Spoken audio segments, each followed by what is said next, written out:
The first day of pads out here at Broncos training camp, practice number 5, did not have the excitement that everyone was anticipating and hoping for as Tim Patrick goes down almost a year to the day that he went down last year, and it looks like it's a left Achilles injury. It was non-contact. 7-on-7, he just slipped, and after practice, Sean Payton told us that they're looking at his left Achilles. They're hoping for good news, but when a coach says they're looking at a left Achilles, it does not sound good. The first thing that came to mind was, oh my gosh, Tim. The hard work that he's put in over this last year to get back to this team and to be a leader, not only in the locker room, but on the field for these guys. Also, Von Miller popped into my head when they were looking at his leg, lower leg. I was like, wow, is that an Achilles? And I know Von's was a little different, obviously, inside the indoor practice facility here, but similar move, a quick cut, and it did not look good. The minute he took his helmet off and started screaming, and he dropped an F-bomb, and he threw his gloves, and you just knew that it was bad. So fingers crossed, hoping for good news, and that it just hurt worse than it actually is. But yeah, I'm thinking of Tim. This is tough today. Yeah, it's really tough. This could be 2 straight years of potentially not being on the field after an injury in training camp, but we hope it's not that bad. We'll keep you updated over at DNVR.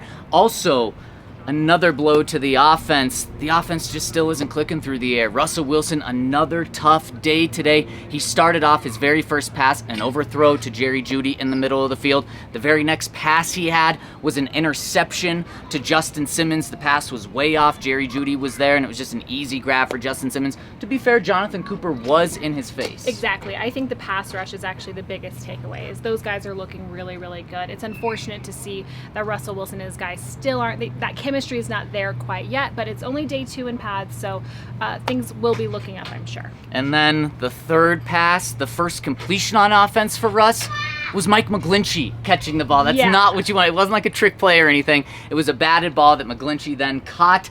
His first real completion. The next play, he was able to hit Cortland Sutton for about 7 yards, then find 2 completions in a row by hitting Jerry Jeudy for 20 yards. Definitely the throw of the day. And then the very final throw that Russ had on the day was a really nice batted ball and pass breakup by the Broncos secondary. Yes, Jaquan McMillan. Every single day, this guy is making a play. So he's somebody who we saw that final game of the 2022 season make a really nice play.